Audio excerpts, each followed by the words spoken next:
Hello and welcome. We here at the Treasury of Constantinople keep vast records, and so are well aware of the coinage of the empire since well before Constantinople was Constantinople.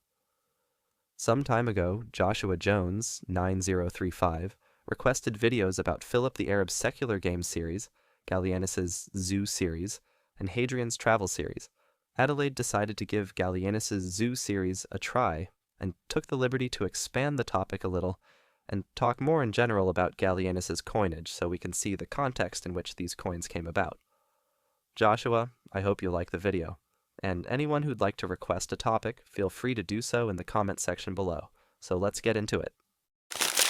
At the risk of sounding a little biased, the coinage at the time of Gallienus was a mess, and I won't allow the crisis of the 3rd century to serve as an excuse for it.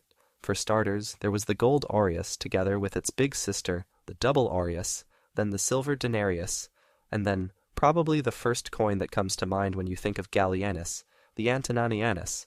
There was also a coin called quinarius. The quinarius is a very old Roman coin, not a recently introduced denomination, but in the mid-3rd century, it seems like there were not only gold quinarius, but silver and bronze quinarius. If anyone could explain this curious phenomenon in the comment section, that would be great. During the reign of Gallienus, there were also sad-looking sestertius, double sestertius, dupontius, and ass coins floating around. These would continue to be minted in smaller and smaller quantities, pretty much until the reform of Diocletian in 295. Last but not least, provincial coins were still a thing, and would continue in circulation until the reform of Diocletian as well. Here are some examples of provincial coins from Phrygia, Hierapolis, Troas, Alexandria, Tyre in Phoenicia, and Alexandria in Egypt. During the reign of Gallienus, debasement of the coinage, which had been a chronic problem for half a century already, was turned to 11. This naturally led to the need to increase coin production, which resulted in a decrease in quality as the mints were forced to crank out tens of thousands of coins per day. The gold aureus was mostly spared from debasement, meaning its purity didn't change much, but its size decreased dramatically from 3.69 grams early in Gallienus's reign to 0.77 grams towards the end. The silver denarius, which was already in bad shape in the early 260s, became a bronze coin. As for the Antoninianus, originally introduced by Caracalla in 215 and worth 2 denarii, it saw its silver content almost disappear. Early Antoninianus coins weighed around 5 grams, were 52% silver, and very beautiful as we can see by these examples from Gordian III and Philip the Arab. When Gallienus became emperor, Antoniniani were only 15% silver, and by the end of his reign, only 5%. This would have changed the color of the coins drastically if not for the coat of silver wash that was applied to them. It's interesting to note that the traditional silver wash was obtained by covering the bill on blanks with a thin sheet of silver on both sides and then using heat to weld the two parts together. During Gallienus's reign, though, a new chemical method of silver plating was invented. Essentially, they dipped bill on blanks into a solution of corrosive salts and acids. The copper in the surface was dissolved, leaving a microscopically thin layer of pure silver. This way, there was no need to add an extra layer of silver. Like the previous method, though, this outer layer of silver wore off pretty quickly, which is why most of Gallienus's coins today have a brownish color. Another interesting thing to note is that around this time, sestertius, dupontius, and ass coins were considerably heavier than the Antoninianus, despite being worth much less and all being bronze coins. This led to some curious developments. On the one hand, the government reduced the production of these heavier denominations and then stopped it altogether in favor of minting the much more valuable, in relative terms anyway, Antoninianus. Then they tried to remove the sestertius from circulation and melt them. Let's not forget that 1 Antoninianus equals 2 denarii, while 1 denarius was worth 4 sestertii, so 1 Antoninianus was worth 8 sestertii, but you could melt down 1 sestertius to make 5 Antoniniani. On the other hand, people started hoarding sestertii, as you do. So, to recap, during Gallienus's reign, we have the gold aureus, the silver denarius, and the Antoninianus, as well as other denominations like the quinarius, sestertius, dupontius, and ass, and let's not forget the provincial coins.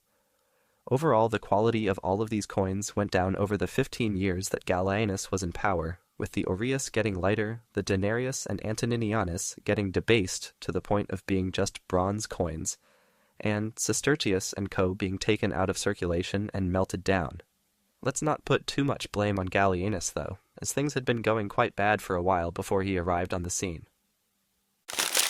Regarding the mints, we made a video about late Roman mints before, which I definitely recommend if you want to learn more about the topic, but for now, just note that at the time of Gallienus, besides the provincial mints, there were 4 imperial mints. These were the mints of Rome, Milan, Sicya, and Antioch.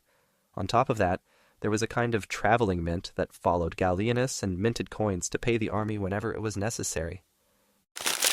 One last thing before we move on to the next topic. Although mint marks and workshop marks can be seen in some coins from previous emperors, it was during the reign of Gallienus that they started being used in a more systematic fashion. Unfortunately, there are no ancient texts giving any specific reasons for the need to add these marks to the coins, but it has been speculated that it was actually some kind of quality control/theft prevention method.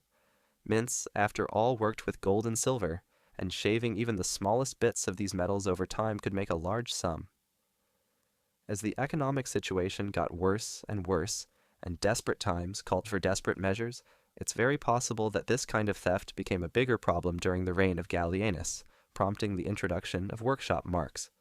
This way, coins could be inspected at any time. Weights, purity, and overall quality could be checked, and if found to be subpar, the culprits would be easier to find. This leads us to the Zoo series. What we call today the Zoo series is a series of coins issued around 267 to 268 AD invoking the protection of some of the Roman gods. These coins range a bit in size from 13 to 23 millimeters and weigh around 2 to 3 grams. The vast majority of them came from the Mint of Rome, with only some rare examples minted in Sicya. The obverse is pretty straightforward, usually showing Gallienus with a radiate crown facing right in the legend Gallienus AVG around. As is normal, there are a few variations. Sometimes the legend is Iemp Gallienus AVG, sometimes Gallienus is facing left, and sometimes his bust is cuirassed or draped. The reverse has a legend in honor of a Roman god, and below it is an animal related to that god.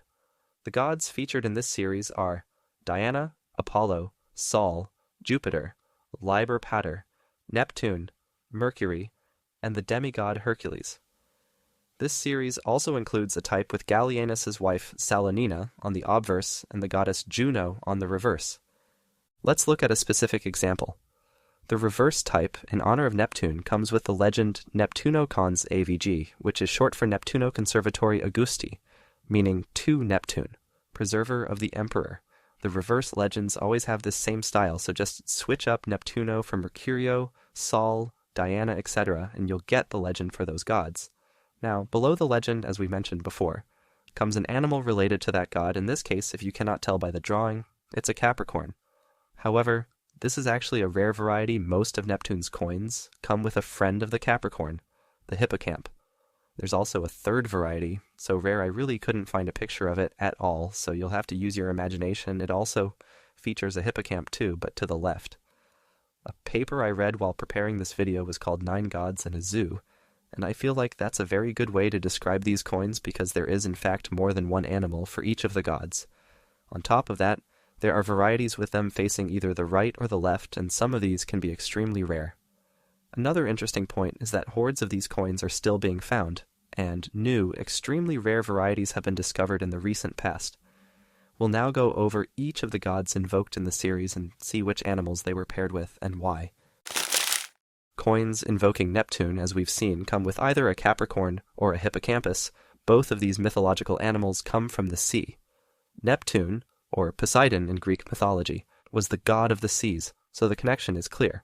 Moreover, Neptune's car, chariot, is pulled by 4 hippocampi, which is neat. By the way, if you're wondering, a hippocampus is half fish, half horse, while a Capricorn is half fish, half goat. Next up is Mercury, Hermes in Greek. So far, only one reverse type has been found, and it depicts a cryocamp. A cryocamp is also a mythological animal, half ram and half fish. This is a curious choice of animal to go along with Mercury, the god of commerce, travel, thieves, and the messenger of the other gods. We'll later have a look at all the curious choices made by whoever was in charge of designing this series and speculate about the possible reasoning behind it. But for now, let's continue. Jupiter, Zeus to the Greeks, is the Roman god of the sky and thunder. He was also the father of the gods. All of his coins in this series come with a goat. This is most likely the goat Amalthea. The myth goes that after Cronus learned from a prophecy that he would be overthrown by his children, he decided to eat them right after they were born. The 12th time around, Cronus's wife Rhea was done with it. She gave him a rock swaddled in blankets and took the baby Jupiter, and hid him in the island of Crete, where he survived by drinking the milk of the goat Amalthea. Liber Pater was a Roman god associated with Bacchus and Dionysus, so he was essentially the god of wine. His coins always show a panther. Liber Pater/Bacchus/Dionysus has a long-standing connection to panthers, with various myths recounting the god either riding or transforming into a panther. Sol, the personification of the sun, was a bit of an import from the Middle East and very popular among soldiers. Later he even became the sole tutelary god of the Emperor Aurelian. His coins depict either a Pegasus or a bull. The connection between Sol and either of them is definitely not obvious. The Greeks also had a sun god, Helios, who rides a chariot pulled by 4 horses, but those are normal horses that can magically fly, not magical horses that have wings. As for the bulls, Helios also happens to have herds of oxen and sheep on the island of Thrinacia.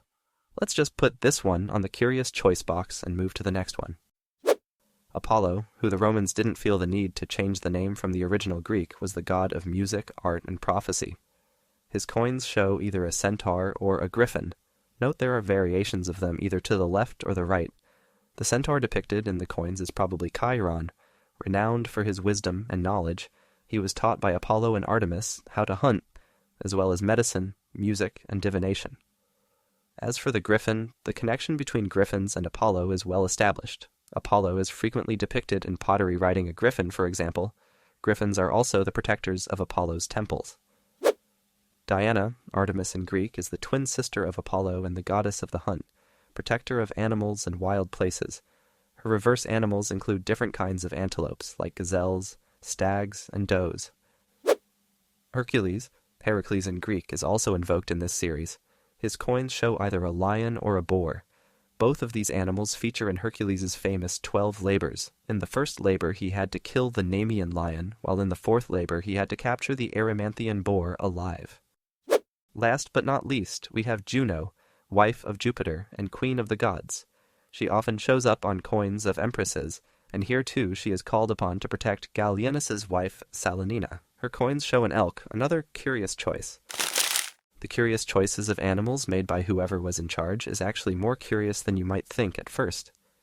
If we exclude Hercules, who is indeed depicted with lions and boars, though more commonly with a lion skin, and Liber Pater, who was also traditionally depicted with panthers and tigers, we have, for example, Neptune. It is true that Neptune was the god of the sea, so to us it's logical that his coins would have sea animals, even if they were imaginary animals. However, Neptune until that point had almost exclusively been portrayed alongside dolphins. Another good example is Jupiter. He indeed has a connection with the goat Amalthea, which to a modern audience is a good enough explanation as to why his coins have a goat. But Jupiter was traditionally depicted with an eagle, so picking a goat is a little far-fetched. The same is true for Diana. As the protector of the woods, deers and gazelles are probably the first animals we might think of, and in fact, statues and mosaics from the time sometimes portray her with antelopes and the like, but in coins she is usually shown with one of her hunting dogs. As for Apollo, Mercury and Juno, the animals chosen are just way too out there. The traditional iconography of Apollo shows him with either a snake or a swan, Mercury with a rooster or a ram, and Juno is almost always portrayed with a peacock.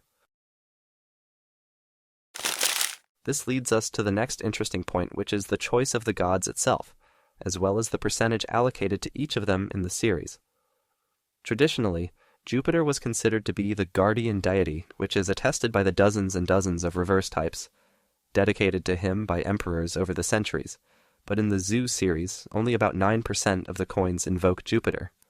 Hercules is another common fixture in Roman coinage, including during the reign of Gallienus himself, who minted coins with Hercules twice, first in 260 and then again in 264/265. But in this series, Hercules got the smallest share of coins, only 0.15%. Mercury also got a very small 0.22% share. Neptune and Liber Pater got around 7% each. Note that the last three gods don't show up on coinage that often anyway. Next, we have Sol with 9%. Sol, the sun god, had been gaining importance during the 3rd century and would go on to show up on Roman coins more and more until the reign of Constantine the Great. Around 3% of the coins were minted with the goddess Juno, as we mentioned. It was very common to display Juno in the coins that had the portraits of empresses. That leaves almost 2/3 of the series for only 2 gods, the twins Diana and Apollo. This is extremely unusual. Neither of the two were commonly featured on coinage, so what could possibly be the reason for choosing them out of the whole pantheon? The most likely explanation is that Gallienus was calling upon Diana and Apollo in their capacity of gods of healing. Gallienus had been severely wounded by an arrow while fighting in Gaul in 265, so much so that in the following years he rarely participated in any military activities, a huge contrast from earlier on in his reign when he was constantly on the move, protecting the borders, driving off invaders, putting down rebellions, and dealing with usurpers. Finally, notable absences from this series are allegorical deities like Virtuous, Felicitas, and Aequitas, so popular in coins from the era, as well as the god of war Mars and the goddess Minerva.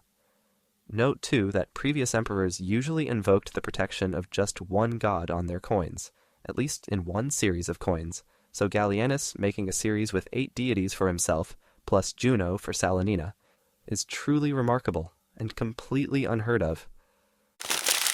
The last point I'd like to make about this series is just the sheer number of coins minted, and how this most likely led to the relatively simple design of the coins, while at the same time explaining the huge variety of types. The Zoo series was one of the largest of Gallienus's reign. Estimates show that over 3 million coins were minted most likely in a period of only 4 months, between the fall of 267 and the spring of 268, when production was abruptly stopped due to the death of Gallienus. Let's remember also that the economy wasn't doing very well then. Antoniniani were completely debased, and so a huge amount of coinage was needed. The mint officials, very well aware of this, had a problem in their hands. Reverse dies usually break after minting about 7,000 coins or so hundreds of them would have been needed, and very quickly. Engraving dies was skilled labor, not something just anyone could do. Therefore, having very elaborate reverses would have been impossible, but a combination of a simple legend, the god's name plus the abbreviation of Conservatori Augusti, and the drawing of an animal was manageable. Either experienced die cutters could rush through making such simple reverses, or inexperienced ones could bungle through it without it being too noticeable. This can also explain the huge difference in the quality of the coins from the series. Before we end the video, I'd like to have a quick look at another series of coins from Gallienus that also has animals on the reverse, the Legionary series. With the bust of Gallienus on the obverse and an animal on the reverse, these coins are easy to mistake for the Zoo series. This series was issued earlier in Gallienus's reign, around the year 260, by the Mint of Milan. It's commonly called the Legionary series because the reverses of the coins are dedicated to Roman legions. The reason it has animals and not soldiers is because most Roman legions had an animal as an emblem, which they would put on their standards and flags. Here's an example. This is a coin celebrating the Second Parthian Legion. It has a centaur, and this legend, which means Second Parthian Legion, 6 times pious, 6 times faithful. The legends in this series always have the same style, first the name of the legion, and then either 5 times, 6 times, or 7 times pious and faithful. Note that not all the legions have types with all 3 legends. Most have the 6 times legend, some have the 7 times legend as well, very few have the 5 times legend. It's interesting to note that this series honors 18 legions in total. Most of them were garrisoned along the rivers Rhine and Danube. The legions from Britain, Spain, Africa, and the Eastern Empire are not represented in this coin series at all, while from Italy there is only the Second Parthian Legion and the Praetorian Guard. Let's see the names and locations of each of the legions represented, as well as their emblems. And I apologize in advance for the general lack of pictures. This series is considerably rarer than the Zoo series, and there are way too many variations. In Italy, we have the second Parthian legion, which we've already seen. It has two types, both with a centaur. In Germania, inferior, we have the first Minervia legion with two types, as you'd expect, showing Minerva, and the 30th Ulpia Victrix legion, also with two types, both depicting Neptune. In Germania Superior, there is the 8th Augustan legion with three types, all have a bull walking, and the 22nd Primigenia legion with two types, both with a Capricorn. You can start to see now how the two series are easy to confuse, both depict many of the same animals. In the province of Raetia, there is only the 3rd Italian legion stationed in Regensburg, with two types, both showing a stork walking, which is quite unique. Then we come to the province of Noricum, which has the 2nd Italian legion with three types, one with a Capricorn, and two with the she-wolf suckling Romulus and Remus. In Pannonia Superior, there are three legions, the 1st Adiutrix legion with three types, all showing a Capricorn, the 10th Gemina legion, with two types showing a bull walking, and the 14th Gemina legion, which only has a single type with a Capricorn. In Pannonia Inferior, there's only the 2nd Adiutrix legion with three types, two with a Pegasus and one with a wild boar. In the province of Dacia, we have the 5th Macedonian legion with two types showing Victory standing with an eagle at her feet, and the 13th Gemina legion with a single type, showing Victory walking with a lion walking towards her. Moesia Superior has the 4th Flavian legion with two types, both with a lion running, and the 7th Claudian legion, which has two types showing a bull walking and one with a lion running. In Moesia Inferior, we find the 1st Italian legion with two types, one with a boar running and one with a hippocampus, and the 11th Claudian legion with one type with Neptune. I'm sure you've noticed by now that many legions have the same animal or god as their emblem. And finally, we come to the Praetorian Guard, which has two reverse types, both showing a radiate lion walking. Note that just like in the Zoo series, the share of coins allocated to each of the gods was not equal. In the Legionary series, not all legions got the same amount of coins. So, besides the types with the legend 6 times pious and faithful being more common than those with 7 times and 5 times, the types for some legions like the 2nd Parthian legion, the 1st Adiutrix legion, and the Praetorian Guard are also considerably more common than types for other legions. The reason for the numbering 5, 6, and 7 is hotly debated. The general consensus is that it refers to battles the legions participated in, but which exact battles? That's what historians don't fully agree on. In any case, in early 260, Gallienus was in a tight spot. He was busy with the campaign against the Alemanni who had crossed the border and marched all the way to Rome. At the same time, his father Valerian I was languishing in a Persian prison, and Gallienus had no hope of being able to rescue him. His son Saturninus had just been killed by Postumus, who followed that by proclaiming himself emperor and taking some of the western provinces for himself. In the face of this, Gallienus could neither avenge the death of his son, nor challenge Postumus's rule. It seems like these coins were Gallienus's desperate attempt to call on the loyalty of his legions, but it doesn't seem to have worked, as the series was only minted for a few months, with production stopping abruptly in late 260. Beyond that, though, the Legionary series is interesting in and of itself because, while coins dedicated to individual legions were not unheard of, they were not very common, and on top of that, they had never been minted by an actual emperor. Mark Antony around 31 BC minted legionary denarii in preparation for his upcoming struggle with Octavian. Clodius Macer, the governor of Africa, rebelled against Galba in 68 AD and minted coins dedicated to the two legions he had at his disposal. Then, in 192 AD, after the death of Commodus, there was a struggle for power between Septimius Severus, Pescennius Niger, and Clodius Albinus. I'll leave it to you to guess who won that one. But the point is that Septimius Severus minted gold, silver, and bronze coins in honor of the legions that recognized him as emperor first. And that's pretty much it. So Gallienus minting legionary Antoniniani well into his uncontested reign was a very unusual move. And that's it for this one. If we made any mistakes or missed anything important about this topic, please leave a nicely worded comment below. Have a nice morning, afternoon, or evening, depending on when you're watching this video. And I hope to see you next time. Also, if you like collecting coins, or know someone who does, feel free to check out Adelaide's eBay store, The Spanish Galleon. We're also on Instagram, links in the description.